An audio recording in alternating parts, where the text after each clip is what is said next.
വരുന്ന അബ്ഡോമിനൽ ഡിസ്റ്റൻഷൻ, കീഴ്വായു പോക്ക്, ഛർദ്ദിക്കാൻ വരിക, ഓക്കാനം, വയറ് വേദന, വയറിൽ എന്തെല്ലാമോ അസ്വസ്ഥത, അവിടെയെല്ലാം നീറ്റലുണ്ടാകുക, നെഞ്ചിരിച്ചിലുണ്ടാകുക, നെഞ്ചിന് ബുദ്ധിമുട്ടായിട്ടുണ്ടാകുക, ഗ്യാസ് കയറുക, തലയിൽ മുതൽ താഴെ നഖം വരെയും ഗ്യാസ് കയറുന്ന ആൾക്കാരൊക്കെ ഉണ്ട്.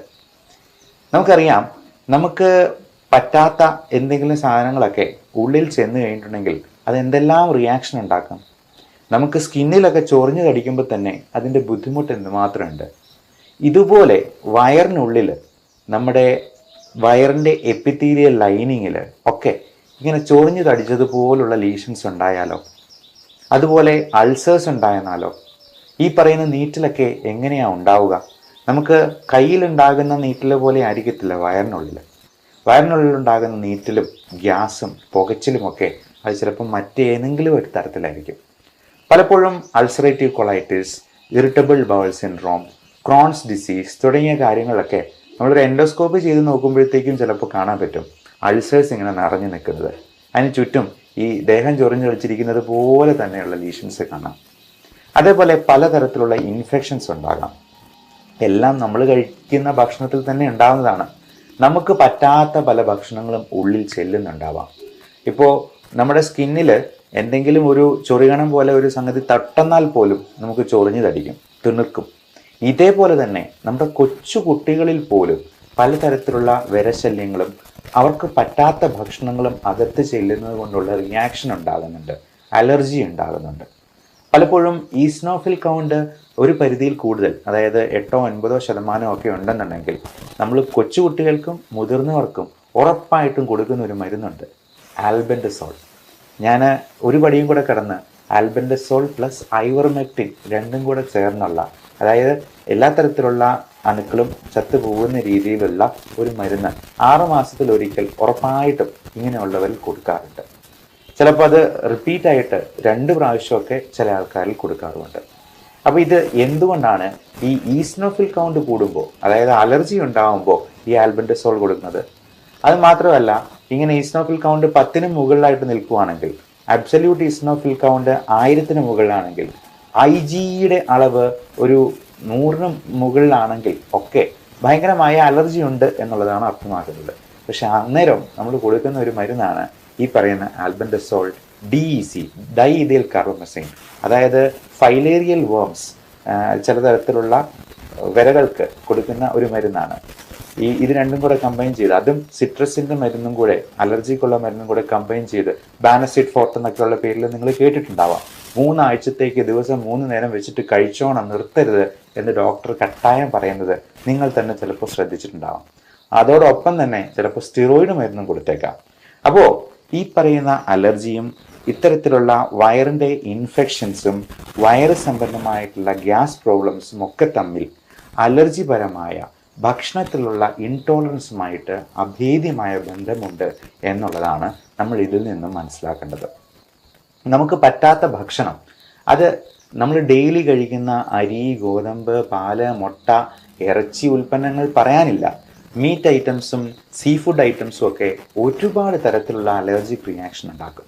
സായിപ്പന്മാർ പണ്ട് ഗോതമ്പിൻ്റെ അലർജിയെ ഗ്ലൂട്ടൻ ഇൻടോളറൻസും മിൽക്കിൻ്റെ അലർജിയെ ലാക്ടോസ് ഇൻടോളറൻസ് എന്നൊക്കെ പറയും. നമ്മൾ ഒരു 5 സ്റ്റാർ ഹോട്ടലിൽ ചെയ്യുമ്പോഴോ ഫ്ലൈറ്റിൽ ബിസിനസ് ക്ലാസ്സിൽ യാത്ര ചെയ്യുമ്പോഴൊക്കെ, സാധാരണ ഇക്കണോമിക് ക്ലാസ്സിലൊന്നും ചോദിച്ചു എന്ന് വരത്തില്ല, നമുക്ക് അലർജിയുള്ള എന്തെങ്കിലും ഉണ്ടോ എന്നുള്ളത് ഡോക്യുമെൻ്റ് ചെയ്യാനായിട്ട് അവർ ആവശ്യപ്പെടും. അപ്പോൾ അതിനനുസരിച്ചിട്ടുള്ള ഭക്ഷണമേ അവർ വിളമ്പാൻ പാടുള്ളൂ. അത് ഷെഫായിട്ട് പഠിച്ചിട്ടുള്ളവർക്കൊക്കെ നന്നായിട്ട് അറിവുള്ളതാണ്. അപ്പോൾ ഇങ്ങനെ എന്താണ് നമുക്ക് അലർജി എന്ന് എങ്ങനെ കണ്ടുപിടിക്കും? അതിനൊരു മാർഗമുണ്ട്. അലർജിയുടെ സ്കിൻ പ്രിക്ക് ടെസ്റ്റ് ഉണ്ട്. നമ്മൾ സ്കിന്നിൽ തന്നെ ഓരോ ഫുഡ് അലർജൻസിൻ്റെയും റിയാക്ഷൻ നോക്കി മനസ്സിലാക്കുന്നത്. അപ്പോൾ നമ്മൾ ഒരു അലർജിയുള്ള സാധനം തൊട്ടെന്നുള്ള റിയാക്ഷൻ പോലെ നമ്മൾ ഇതൊന്ന് ചെറുതായിട്ടൊന്ന് പോറിച്ച് കൊടുക്കുമ്പോൾ അതിൽ വരുന്ന റിയാക്ഷൻ, അത് കോളം വരച്ച് വളരെ സിസ്റ്റമാറ്റിക് ആയിട്ടാണ് ചെയ്യുന്നത്. ഏകദേശം 1 മണിക്കൂറോളം സമയം എടുക്കും. അപ്പോൾ തന്നെ നമുക്ക് റിപ്പോർട്ടും കിട്ടും. ജീവിതത്തിൽ ഒരിക്കലെങ്കിലും ഇത്തരത്തിലുള്ള പ്രശ്നങ്ങളുള്ളവർ നിർബന്ധമായും ഈ ടെസ്റ്റ് ഒന്ന് ചെയ്ത് നോക്കുന്നത് നല്ലതായിരിക്കും. അങ്ങനെ കണ്ടുപിടിച്ചെന്നാൽ നമുക്കതിൽ ഒഴിവാക്കാൻ പറ്റാത്ത സംഗതികൾക്ക് ഇമ്മ്യൂണോതെറാപ്പി എന്ന് പറയുന്ന ഒരു ട്രീറ്റ്മെൻറ്റ് വഴി ഇതിന് നമുക്ക് പൂർണ്ണമായിട്ടുള്ള വിമോചനം സാധ്യമാണ്. പഠനങ്ങൾ പറയുന്നത് 92% എഫിക്കസിയാണ് ഇതിന്. അത് കൊച്ചു കുട്ടികൾ മുതൽ പ്രായമായവർക്ക്, അത് ഒത്തിരി പ്രായമാകുന്നതിന് മുമ്പ് ചെയ്യുന്നാൽ ഏറ്റവും നല്ലത്. കാരണം ഇതുപോലെ ഒരുപാട് അലർജിക് റിയാക്ഷൻ ഉണ്ടായി അതിൻ്റെ ഡീസെൻസിറ്റൈസ് ചെയ്യുന്നത് വളരെ ദുഷ്കരമാകുന്ന ഒരു പ്രായത്തിൽ അത് ചെയ്യുന്നതുകൊണ്ട് ഈ പറയുന്ന റിസൾട്ട് നമുക്ക് കിട്ടിക്കൊള്ളണമെന്നില്ല. അതുകൊണ്ട് ഇങ്ങനെയുള്ള കാര്യങ്ങളെക്കുറിച്ച് നമ്മൾ മനസ്സിലാക്കുക. അടുത്ത കാര്യം, നമ്മൾ ഈ പറയുന്ന ദുഷ്കർ അല്ലെങ്കിൽ ഈ ജീർണിച്ചതും വേസ്റ്റ് ആയിട്ടുള്ളതുമൊക്കെ പുറന്തള്ളാനായിട്ട് നമ്മൾ ഭക്ഷണത്തിൽ ശ്രദ്ധിക്കേണ്ട, നമ്മുടെ ലൈഫ് സ്റ്റൈലിൽ മോഡിഫൈ ചെയ്യേണ്ടത് എന്തൊക്കെയാണ് എന്നുള്ളത് മനസ്സിലാക്കിയിരിക്കാം. നമുക്ക് എല്ലാവർക്കും അറിയാം, ഈ ആദ്യം പറഞ്ഞ പോലെ ചൂലിടിച്ച അടിച്ചു വൃത്തിയാക്കുന്നത് പോലെ ഫൈബർ കണ്ടൻ്റുള്ള ഭക്ഷണം വേണമെന്നുള്ളത്. പക്ഷെ നമ്മൾ എത്ര പേര് ഈ ഫൈബർ കണ്ടൻ്റ് ഉള്ളത് കഴിക്കുന്നുണ്ട്? നമ്മൾ കഴിക്കുന്ന മധുര പലഹാരങ്ങളും ബേക്കറി സാധനങ്ങളും മൈദ അടങ്ങിയിട്ടുള്ളതും ഈവൻ നമ്മൾ വാങ്ങിക്കുന്ന ഗോതമ്പിൻ്റെ ആട്ടയും അരി ആഹാരങ്ങളും ഒക്കെ വളരെ റിഫൈൻഡായി പോകുന്നു എന്നുള്ളത് നമ്മൾ മനസ്സിലാക്കിയിരിക്കുക. അത് തവിടിൻ്റെ അംശം തീരെ കുറവാണ്. ഇങ്ങനെ ഏറ്റവും റിഫൈൻഡ് ആയിട്ട് വരുന്ന അരിക്ക് സൗന്ദര്യം കൂടുന്തോറും അതിൻ്റെ ക്വാളിറ്റി കുറഞ്ഞു പോവുകയാണ് ചെയ്യുന്നത്. നമുക്ക് ഈ ഗ്ലൈസിമിക് ഇൻഡെക്സ് ഒത്തിരി കൂട്ടും. അപ്പം നല്ല വെള്ളരി ചോറ് മാത്രമേ ചില കുട്ടികളൊക്കെ ആണെങ്കിലും കഴിക്കത്തുള്ളൂ. അത് ഇച്ചിരി പൊട്ടും തടിക്കും ഒക്കെ ആണെന്നുണ്ടെങ്കിൽ വേണ്ടാന്ന് പറയും. ഇപ്പം നമ്മൾ കേരളത്തിൽ നിന്ന് പുറത്തോട്ട് പോയിട്ടുണ്ടെങ്കിൽ എല്ലായിടത്തും വൈറ്റ് റൈസേ ഉള്ളൂ. അവർ ബ്രൗൺ റൈസ് കൊടുക്കുന്ന കഴിക്കുക പോലും ഇല്ല. എന്നാൽ ഏറ്റവും നല്ലത് നല്ല ബ്രൗൺ കളറിലുള്ള, പറ്റുമെങ്കിൽ ചുവന്ന നിറത്തിലിരിക്കുന്ന ചെമ്പാവരിയുടെയൊക്കെ ചോറ് കൊണ്ടുള്ള ഭക്ഷണങ്ങളാണ് എന്നുള്ളത് പ്രത്യേകം മനസ്സിലാക്കുക. നല്ല ചുവന്ന അരി കിട്ടും, അതാണ് ഏറ്റവും തവിടുള്ളത്. അല്ലെങ്കിൽ നല്ല തവിടിൻ്റെ കണ്ടൻ്റുള്ള മില്ലറ്റ്സ് പോലുള്ള, മില്ലറ്റ്സ് തന്നെ പല വെറൈറ്റി അവൈലബിൾ ആണ്. ബേബി മില്ലറ്റ്സ് പോലുള്ള സാധനങ്ങളും ചോളം പോലുള്ള സാധനങ്ങളും ഒക്കെ. അപ്പം അതിൽ എത്രത്തോളം തവിടുണ്ടോ അത്രത്തോളം നല്ലത്. പണ്ടൊക്കെ വീടുകളിൽ മുതിർന്ന കുട്ടികൾ ഇളയ കുട്ടികളോട് തമാശ പറയാണ്, എടാ നിന്നെ തവിട് കൊടുത്ത് വാങ്ങിച്ച കേട്ടോ, നിന്നെ കൊണ്ടൊരു ഉപയോഗമില്ലാണ്. പക്ഷേ ഇനി ഈ ഇളയ കുട്ടികൾക്ക് അവരോട് തിരിച്ചു പറയാം, തവിടിനാണ് ഏറ്റവും കൂടുതൽ പോഷകങ്ങളും ഉള്ളത്, ഏറ്റവും ആരോഗ്യം നമുക്ക് മെച്ചപ്പെടുത്താനായിട്ടും തവിട് അടങ്ങിയ ആഹാരമാണ് നല്ലത് എന്ന് നമുക്ക് തിരിച്ചു പറയാനായിട്ട് ഒരു വാദമുഖമായി. ഇനി ഇതിന് നമുക്ക് ഹോം റെമഡീസിനായിട്ട് എന്തൊക്കെ ചെയ്യാൻ പറ്റും? ഏറ്റവും നല്ല ഒരു ഹോം റെമഡി പറയാം. ഉലുവ എന്ന് പറയുന്ന സാധനം ഉണ്ടല്ലോ, ഈ ഉലുവ മോരും വെള്ളത്തിൽ അരച്ച് ചേർത്ത് അങ്ങ് കുടിക്കുക. അതുകൊണ്ട് രണ്ടുണ്ട് ഗുണം. ഉലുവ അടങ്ങിയിട്ടുള്ളത് കൊണ്ട് അതിന് നല്ല ഫൈബർ കണ്ടന്റ് ഉണ്ട്, കൂടാതെ അത് ദഹനത്തിന് വളരെയധികം സഹായിക്കുന്നതാണ്. രണ്ട്, ഈ മോരും വെള്ളത്തിന് നല്ല ലാക്റ്റിക് ആസിഡ് ബാസിലസ് ഉണ്ട്.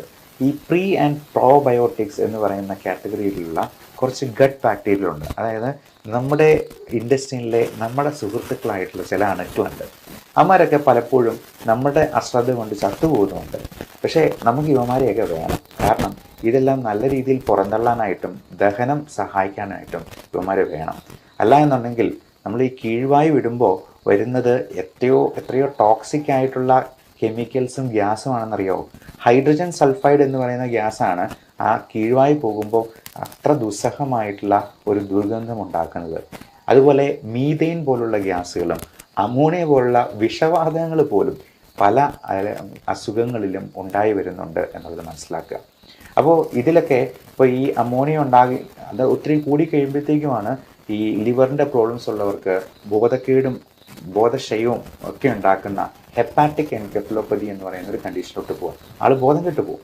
അപ്പോൾ ഈ അമോണിയയുടെ അളവ് ഒത്തിരി ക്രമാതീതമായിട്ട് കൂടുകയും അത് ലിവറിൻ്റെ പ്രശ്നങ്ങൾ കൊണ്ടുണ്ടാകാം, കിഡ്നിയുടെ പ്രശ്നങ്ങൾ കൊണ്ടുണ്ടാകാം, ദഹന സംബന്ധമായിട്ടുള്ള മറ്റ് പ്രശ്നങ്ങൾ കൊണ്ടുണ്ടാകാം, ശ്വാസകോശ സംബന്ധമായ രോഗങ്ങളിലോട്ട് പോലും ഈ GERD പുളിച്ചിതകെട്ടൽ, ഗേർഡ് എന്ന് പറയുന്ന ഗ്യാസ്ട്രോ ഈസോഫാജിയൽ റിഫ്ലക്സ് ഡിസീസ്, ചുമ ഉണ്ടാക്കാൻ ഒരു വലിയ കാരണമാണെന്ന് എത്ര പേർക്കറിയാം. പലപ്പോഴും ഈ ചുമ പലയിടത്തും ട്രീറ്റ് ചെയ്തിട്ട് ഒരിക്കലും ഭേദമാകാതെ നമ്മുടെ അടുത്ത് വന്നപ്പോൾ ജസ്റ്റ് ഒരു പാൻഡോപ്രസോൾ ടാബ്ലറ്റ് അല്ലെങ്കിൽ ഒരു ഡോംസ്റ്റാൾ ടാബ്ലറ്റും കൂടെ കൂട്ടി ചേർത്ത് കൊടുക്കുമ്പോഴത്തേക്കും ആ ചുമ മാറുന്ന കാണാം. അതുപോലെ കാൽഷ്യം കുറഞ്ഞു പോകുന്നത് കൊണ്ട് ചുമ കുറയാം, മഗ്നീഷ്യം കുറഞ്ഞു പോകുന്നതുകൊണ്ട് ദഹനം പ്രോപ്പർ ആകാതെ വരാം, കോൺസ്റ്റിപ്പേഷൻ ഉണ്ടാകാം എന്നൊക്കെ നമുക്ക് ശരിക്കും അറിവില്ല എന്നുള്ളതാണ് ശരിയായിട്ടുള്ള വസ്തുത. അപ്പോൾ മഗ്നീഷ്യം കണ്ടൻറ്റ് കൂടുതലുള്ള ഭക്ഷണങ്ങൾ കഴിക്കുന്നതിനോടൊപ്പം തന്നെ അതിനെ കുറച്ച് കളയുന്ന സ്ട്രെസ് ഫാക്ടറും സ്മോക്കിങ്ങും പിന്നെ നമ്മുടെ ഭക്ഷണത്തിലുള്ള പലതരത്തിലും ഈ ബെവറേജസ് പോലുള്ള ആൽക്കഹോൾ പോലുള്ള സാധനങ്ങൾ, കോഫി ഒത്തിരി കുടിക്കുന്നതൊക്കെ നമ്മൾ ഈ മഗ്നീഷ്യത്തെ കുറച്ച് കളയേണ്ടി വരും. പലപ്പോഴും ഈ ഉറക്കമില്ലായ്മയൊക്കെ തന്നെ മഗ്നീഷ്യവും കാൽഷ്യവും കുറച്ച് പോകാനായിട്ടും വൈറ്റമിൻ D3 അളവ് കുറഞ്ഞു പോകാനും ഇത് തന്നെ പലതരത്തിലുള്ള സ്ട്രെസ് ഫാക്ടർ ഇൻഡ്യൂസ്ഡ് ആയിട്ടുള്ള ഗ്യാസ്ട്രൈറ്റിസും ഉണ്ടാക്കും. അപ്പം നമുക്കറിയാം, ഈ നമ്മുടെ പിള്ളേർക്കൊക്കെ പരീക്ഷയുടെ പോകുന്ന അന്ന് ദിവസം രാവിലെ ചിലപ്പോൾ വയറ്റൊഴിച്ചിലും ചിലപ്പോൾ കോൺസ്റ്റിപ്പേഷനും ഛർദിയും ഒക്കെ ആകുന്നത് ഈ സ്ട്രെസ് ഇൻഡ്യൂസ്ഡ് ഗ്യാസ്ട്രൈറ്റിസിൻ്റെ ഭാഗമാണ്. അതിൽ നിന്ന് തന്നെ ശ്വാസമുട്ടലും ചുമയും കൂടി ഉണ്ടാകും എന്ന് പറഞ്ഞാൽ അത് എത്ര ഭീകരമായിട്ടുള്ള അവസ്ഥയായിരിക്കും. അതേപോലെ ഈ കീഴ്വായി പോകുന്നത് അത് ശബ്ദത്തോടു കൂടിയോ ശബ്ദമില്ലാതെയോ ഒക്കെ പോയേക്കാം. അതിൽ ഈ ഹൈഡ്രജൻ സൾഫൈഡ് എന്ന് പറയുന്ന ഗ്യാസ്, അത് ചീഞ്ഞ മുട്ടയുടെ ഉള്ളിൽ നിന്ന് വരുന്ന ഗ്യാസാണ്. അതുപോലുള്ള സാധനങ്ങൾ നമ്മുടെ വയറിനുള്ളിൽ കെട്ടിക്കിടക്കുന്നുണ്ട് എന്നുള്ളത് നമ്മൾ അപ്പോഴേ മനസ്സിലാക്കിക്കൊള്ളണം. ഇതിന് പലതരത്തിലുള്ള മരുന്നുകൾ നമ്മൾ മോഡേൺ മെഡിസിൻ തന്നെ കൊടുക്കാറുണ്ട്. അത് പലപ്പോഴും മരുന്നുകളല്ല. ഇപ്പോൾ നമുക്ക് ഹോം റെമഡീസ് ആയിട്ട് കൊടുക്കാവുന്ന പലതരത്തിലുള്ള കാസ്റ്റർ ഓയിൽ, ആവണക്കെണ്ണ പോലുള്ള സാധനങ്ങളുണ്ട്. നല്ല ഫാറ്റ് പ്രദാനം ചെയ്യുന്ന ഗുഡ് കൊളസ്ട്രോൾ, ബാഡ് കൊളസ്ട്രോൾ രണ്ടാണെന്നറിയാം. നല്ല രീതിയിലുള്ള ഫാറ്റ് പ്രദാനം ചെയ്യുന്ന പലതരത്തിലുള്ള എണ്ണകളുണ്ട്. ഇപ്പം വെളിച്ചെണ്ണയാണെങ്കിലും നല്ല വെളിച്ചെണ്ണ ഉപയോഗിക്കുന്നത്, നമുക്ക് തന്നെ ചക്കിലാട്ടി എടുക്കുന്ന വെളിച്ചെണ്ണയാണെങ്കിൽ ഏറെ നല്ലത്. അതേപോലെ നമുക്ക് ഈ ഒലീവ് ഓയിൽ പോലുള്ള സാധനങ്ങൾ, നമുക്ക് എണ്ണ ഉപയോഗിക്കുമ്പോൾ ഏറ്റവും ശുദ്ധമായതും ആയിട്ടുള്ള എണ്ണ നമ്മൾ മാറി മാറി ഉപയോഗിക്കാനായിട്ട് ശ്രദ്ധിക്കുക. അപ്പോൾ ഇതെല്ലാം നമ്മുടെ ഈ വയറിൻ്റെ പ്രശ്നങ്ങൾ മാറാനായിട്ടും ഒത്തിരി സഹായിക്കുന്നതാണ്. അതേപോലെ നല്ല ഫ്രൂട്ട്സ് അധികം മധുരമില്ലാത്ത കഴിക്കാനായിട്ട് നോക്കുക. അപ്പം മധുരത്തിൽ അടങ്ങിയിരിക്കുന്ന ഫ്രക്ടോസ് എന്ന് പറയുന്ന കണ്ടന്റ് തന്നെ ലിവറിനെ ചിലപ്പോൾ കൂടുതൽ അപകടകരമായിരിക്കാം. അതായത് മധുരമുള്ള പഴങ്ങളായിട്ടുള്ള മാങ്ങപ്പഴത്തിലും ചക്കപ്പഴത്തിലും അതുപോലെ ചെറുപഴത്തിലാണെങ്കിലും ഒരുപാട് ഫ്രക്ടോസ് അടങ്ങിയിട്ടുള്ളതാണെങ്കിൽ അത് ചിലപ്പോൾ ലിവറിൻ്റെ സിറോസിസിലേക്ക് തന്നെ കാരണമാക്കാം എന്നുള്ളത് പ്രത്യേകം മനസ്സിലാക്കുക. ഡയബറ്റിക് ആയിട്ടുള്ള രോഗികൾക്ക് ഇത് കഴിക്കുന്ന ഷുഗർ കൂടുകയും ചെയ്യും. എന്നാൽ നമ്മൾ ഈ കോൺസ്റ്റിപ്പേഷൻ റിലീവ് ചെയ്യാൻ കൊടുക്കുന്ന ലാക്ടലോസ് എന്ന് പറയുന്നൊരു മരുന്നുണ്ട്. അപ്പോൾ ഈ ലാക്ടലോസ് ഒരു സിറപ്പായിട്ടാണ് കൊടുക്കുക. ഈ സിറപ്പിന് മധുരമുണ്ടെങ്കിലും അത് ഗ്ലൈസിമിക് ഇൻഡെക്സ് കൂട്ടുന്നതല്ല, അതായത് ഷുഗർ ലെവൽ കൂട്ടാത്ത രീതിയിലുള്ള മരുന്നാണ്. ഇനി അതിൽ നിന്നില്ലെങ്കിൽ പലപ്പോഴും പല എനിമ കൊടുക്കാറുണ്ട്. അത് ഇത്രയേ ഉള്ളൂ, എനിമ ചെയ്യുന്നത് ഇത്രയേ ഉള്ളൂ. നമ്മൾ നമ്മുടെ കുടലിൻ്റെ ബാക്കി ഭാഗത്തു നിന്നും വെള്ളം സ്വല്പം കൂടി ഒഴിച്ചെടുത്ത് ആ മലത്തിന് സ്വല്പം കൂടി ഹൈഡ്രേഷൻ കൊടുക്കും. അതായത് ഫ്ലൂയിഡുള്ള ഉണങ്ങി വരണ്ടിരിക്കുന്ന മലത്തിന് പകരം കുറച്ചുകൂടി വെള്ളം ചേർത്തിട്ട് അത് പുറത്തേക്ക് പോകാനായിട്ട് കൂടുതൽ സഹായിക്കും. ഇത് വലിയ കെമിക്കലൊന്നുമല്ല നമ്മൾ ഉള്ളിലോട്ട് എനിമ വയ്ക്കുമ്പോഴത്തേക്കും കേട്ടുന്നത്. ഇനി അതല്ലെങ്കിൽ സപ്പോസിറ്ററി ആയിട്ടുള്ള മരുന്നുകളുണ്ട്. ഇതിൻ്റെയൊക്കെ ആക്ഷൻ ഇങ്ങനെയാണ്: നമ്മുടെ ബവൽ മൂവ്മെൻറ്റ്സ് കുറച്ചുകൂടി നന്നാക്കുക, അപ്പോൾ ഫൈബർ കണ്ടൻറ്റ് കൂട്ടുക. പലപ്പോഴും ഫൈബർ കണ്ടൻ്റ് ആയിട്ടുള്ള സാധനങ്ങൾ നമ്മൾ പൊടിയായിട്ടോ ഒക്കെ കഴിക്കാനായിട്ട് പറയും. അപ്പോൾ ഇതൊക്കെ ഗുളിക രൂപത്തിൽ ഇരുന്നെന്ന് വെച്ചിട്ട് ഇതൊന്നും വലിയ കെമിക്കലാണ് എന്ന് തെറ്റിദ്ധരിക്കരുത്. പലപ്പോഴും പല ആൾക്കാരും അയ്യോ ഇംഗ്ലീഷ് മരുന്നുകൾ മൊത്തം അപകടമാണ്, മൊത്തം പ്രശ്നങ്ങൾ ഉണ്ടാക്കും, സൈഡ് ഇഫക്റ്റ് ഉണ്ടാക്കും എന്നെല്ലാം പറയുന്ന ആൾക്കാരുണ്ട്. പക്ഷേ നമ്മളിത് ഗുളിക രൂപത്തിൽ കഴിക്കുന്നു എന്ന് കരുതി അതിനകത്ത് മൊത്തം കെമിക്കൽസ് ആണെന്ന് ധരിക്കരുത്. ഇതെല്ലാം പലപ്പോഴും പ്ലാന്റ് പ്രോഡക്ട്സിൽ നിന്നുണ്ടാക്കുന്ന മരുന്നുകൾ തന്നെയാണ്. അതെല്ലാം ഈ ഇംഗ്ലീഷ് മരുന്നുകളിൽ അലോപ്പതിയിൽ കൃത്യമായിട്ട് ഡോക്യുമെൻ്റ് ചെയ്ത് വെച്ചിട്ടുണ്ട് എന്ന് മാത്രമേ ഉള്ളൂ. പലപ്പോഴും ആയുർവേദത്തിലും ഈ പറയുന്ന ഗുളിക രൂപത്തിൽ കൊടുക്കാറുണ്ട്, അല്ലെങ്കിൽ സിറപ്പ് രൂപത്തിൽ കൊടുക്കാറുണ്ട്. അപ്പോൾ ഈ ഗുളിക രൂപത്തിൽ കാണുന്ന എല്ലാം കെമിക്കൽസ് ആണ് എന്ന് തെറ്റിദ്ധരിക്കരുത്. ഇപ്പോൾ പ്രകൃതിയിൽ നിന്ന് തന്നെ കിട്ടുന്ന മറ്റ് സാധനങ്ങൾക്ക് അതിനേക്കാൾ സൈഡ് എഫക്റ്റ് ഉണ്ടാവാം. ഈ പുകയില, നേരത്തെ പറഞ്ഞ പോലെ സ്മോക്കിംഗ് ഒരു വലിയ കോസാണ് നമ്മുടെ ദഹന പ്രക്രിയയെ തകിടം മറിക്കാനായിട്ട്.